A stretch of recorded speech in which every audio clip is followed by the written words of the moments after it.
and welcome to Virtual Keypad Tutorials. In today's tutorial, I'll show you a quick overview of how to navigate the system.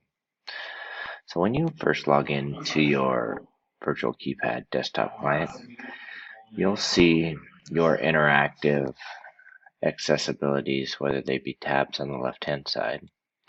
You'll see that there's associated systems, so if you have more than one system on a particular network, you can actually switch the system by clicking here and switching the system.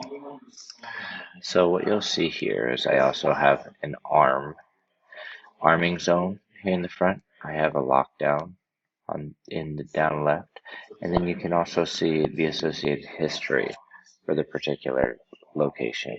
You can refresh, see all new accessibilities and whatnot. So up top, if I wanted to arm all, I could simply click the arm all. If I wanted to disarm certain doors, I could do that by just clicking the disarm, disarm, disarm. And as you can see, as I'm doing that, it is actually disarming all of the associated locations as well. Say I wanted to lock the ATM vestibule, I could come over here, click the lock button, or click the unlock button, and it's going to unlock. As you can see, the current state is locked down here. The current state of the ATM vestibule is unlocked. So I can click to allow temporary access. So if I wanted somebody to be able to access the door as I'm watching them over camera or whatnot, I can see that they are able to open the door real quick. So real quick overview, as you can see, of the arming history, the door history, and the overall history for the relative location. You see that we have a panic option. So this is where you could actually alert the police, emergency, or fire department if you click and hold for 3 seconds. I'm not going to do that. We can just leave that up to your imagination as far as what happens. History, this gives you a much more overview of the entire history for the particular location.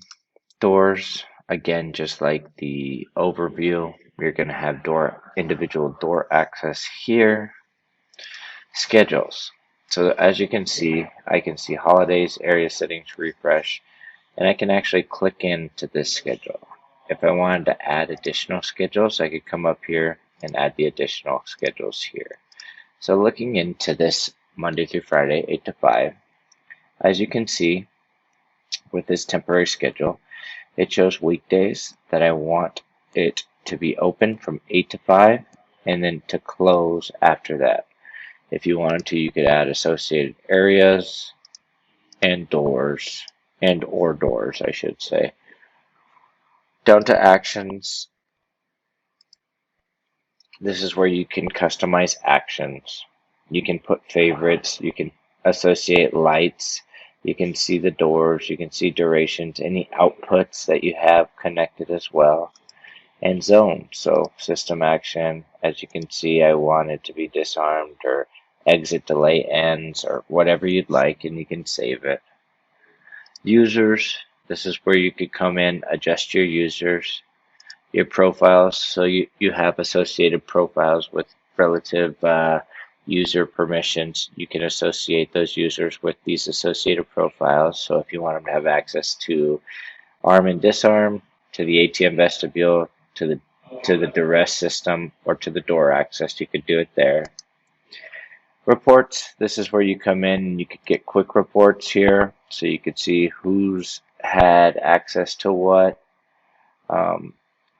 Notifications, so this is if you want to be notified anytime that there's an alarm or whatnot, so alarm canceled, alarm verified, ambush, burglary. So if I wanted a burglar in all events, schedule every day, and then you'd come down here and put your recipients, whoever you want to receive that. Click save, and it would do that. And then lastly is settings. So this is your unique name, so you put first name, last name, and then you could choose a password. And then general settings, so do you want Fahrenheit or Celsius? And then demo panel system settings, so save user code, default systems, and then lastly, chime noise, door contact or motion sensor contact. Thank you for watching Virtual Keypad tutorials. If you would like to watch more how-to videos around Virtual Keypad, please click here for our tutorial channel. Or you can visit us here at virtualkeypad.com for more documentation and downloads.